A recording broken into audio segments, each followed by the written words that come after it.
Welcome back. Public servants have come under much scrutiny for not accepting the proposal made by the government for their pay to be issued in cash and bonds. CSA Secretary Claude Paul says while people are entitled to their opinions, some opinions should simply be ignored. Paul is adamant that all public servants should stand firm for what they believe and deserve, as people on the outside are not in their shoes. Genevieve Gonzague reports. CSA Secretary Claude Paul commented on the statements made by many persons who have called civil servants selfish and unwilling to compromise by taking the cash and bonds proposal by the government, especially during the economic crisis that the country is facing. Persons who express opinions expresses from the absence of knowledge of the impact of that modality on life for the persons who are going to be impacted. Responding to statements made by St. Lucia's Economic Affairs Minister, Paul says such sentiments, time and time again, are expressed, and he believes at such a juncture, such statements can be perceived as insensitive and premature. Those sentiments have been expressed before, and perhaps more eloquently, and notwithstanding that, I do not think that these statements have any place in the current scenario. They are only leading to contention. The unions are in negotiation, or at least having discussions with the government on a matter. It would be more appropriate for those discussions to continue instead of persons who are connected with the process making statements which will only incite persons to a situation. Paul argues, while everyone is entitled to their opinions, the unions and its members are only attempting to ensure they can survive in such unprecedented and stressful times. Well, I respect the rights of others to give their perspective, to give their opinions. However, as part of the leadership of the CSA and by extension the leadership of the TUF, we are guided by the direction and instructions of the membership. Now, the membership would have come to their position based on how they would be impacted by the modality. The CSA Secretary adds, at such a point in time, such opinions should be ignored and the focus should be placed on ensuring an amicable settlement is arrived at. Reporting for Hot 7 News, I am Genevieve Gonzague.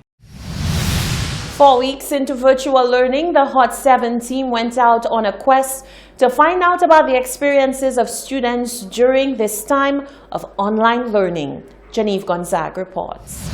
Due to COVID-19, students and teachers have been engaging in e-learning of virtual classes, which officially began on April 27th.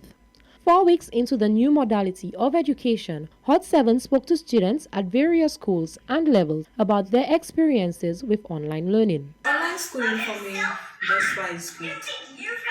I haven't faced any personal challenges as yet, but the only problem I have with it is that teachers try their best to send their work for us in time for class, but we receive the notifications late. It's great having online sessions with my classmates and teachers, but the challenges I face so far is time.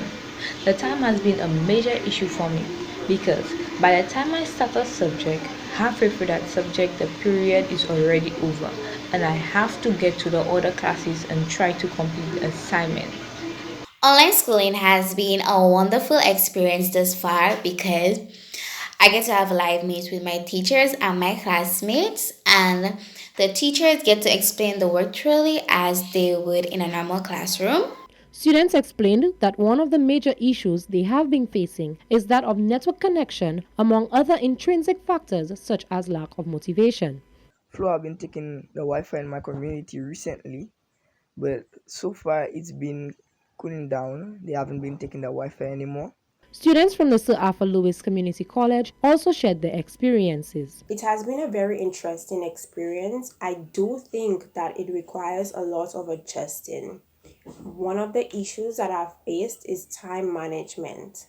Yes, we have a lot of excess time on our hands. However, this is not the case.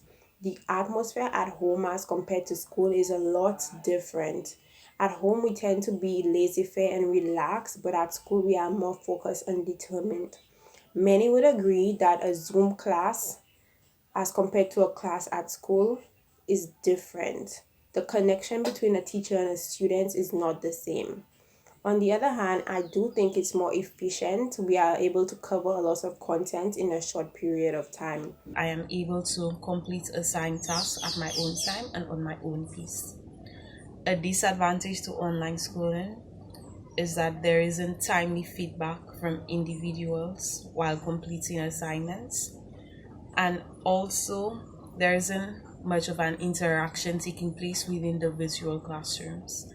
Other students say one of the challenges in the beginning was tardiness of lessons due to people being unable to navigate the programs. Many believe that the e-portal is beneficial as it will help younger students as well as those accustomed to only chalk and board become tech savvy. Reporting for Hot 7 News, I am Genevieve Gonzague. Bay Gardens Resorts in St. Lucia is offering resort credits on future stays to travelers who donate to a relief fund created to support staff members during the COVID-19 pandemic. The family-owned group of 5 properties, which suspended its operations in mid-March, launched a fund to augment the enterprise's cash support that has helped to keep 350 workers off the breadline. For contributions between US $100 to $250, the resort will reward donors dollar for dollar with gift vouchers that can be used towards a future stay at the Bay Gardens Resort's properties. The esteemed hotelier is hopeful that operations will resume on the 4th of June 2020, but will be guided by local and international public health officials and tourism authorities. This is the Hot 7 TV Nightly News. Sports and weather are coming up after the break.